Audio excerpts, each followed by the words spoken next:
Hello, good afternoon from, my gosh, I think I'm in Greencastle, Indiana at DePaul University, where we're kicking off the book tour and the speaker series that goes with the book. Look, I just wanted to say, congratulations to the Movement Against Disinformation for filing the cases you have, for trying to put back rule of law, pushing for an end to impunity. Look, I guess part of what I'd love to just say is to summarize the 10 points of the 10-point action plan, and to actually tell you that the core of it comes from data from the Philippines. This is something that is now going to the Paris Peace Forum in November.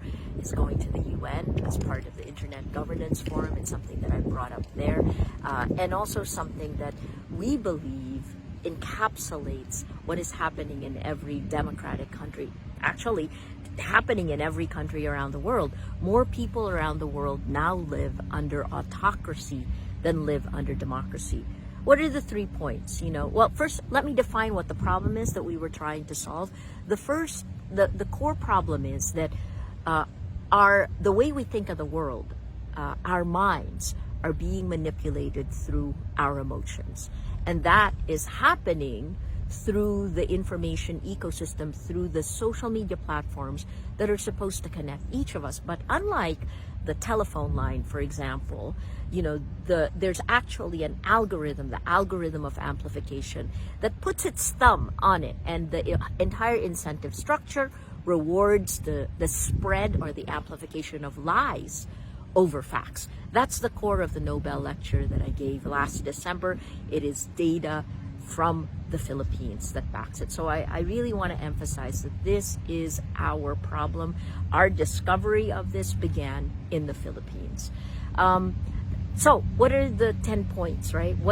I won't go into them one by one, but I think I'll go into the broad buckets of the 10-point action plan to solve the problem of insidious manipulation, information operations, or information warfare. By the way, I use the word disinformation, not misinformation. Misinformation comes from a $70 million lobby of these tech companies that softens it, right? So call it what it is. It is disinformation. It is insidious manipulation for power and or money. So the 3 buckets, the first is that we must stop surveillance for profit. This goes right back to exactly why you have to go not downstream but upstream to the core problem, which is that these companies have used machine learning to build a model of each of us. Another word for model is clone. To clone each of us on their platforms. And then because they used machine learning and then artificial intelligence, the claim is that they now own us. Right? This walks right into those issues of data privacy, of antitrust, of user safety, and then content moderation is the last one. So at the very core is, number 1, stop surveillance for profit. Number 2, stop coded bias. Technology has bias coded in, because think about each algorithm as an editor, and that algorithm turns out the same decision millions of times, right? So, imagine that, the way it was coded is biased against women. The term coded bias was actually the title of a movie that was in Sundance in January 2020, along with 1,000 Cuts, where a Nigerian woman at MIT was doing an artificial intelligence exercise for her class, and she realized that the AI didn't recognize her face because she was brown and a woman, right? When she put a white mask on, then the AI exercise could go. So that's the second key bucket, which is, technology needs to ensure equality.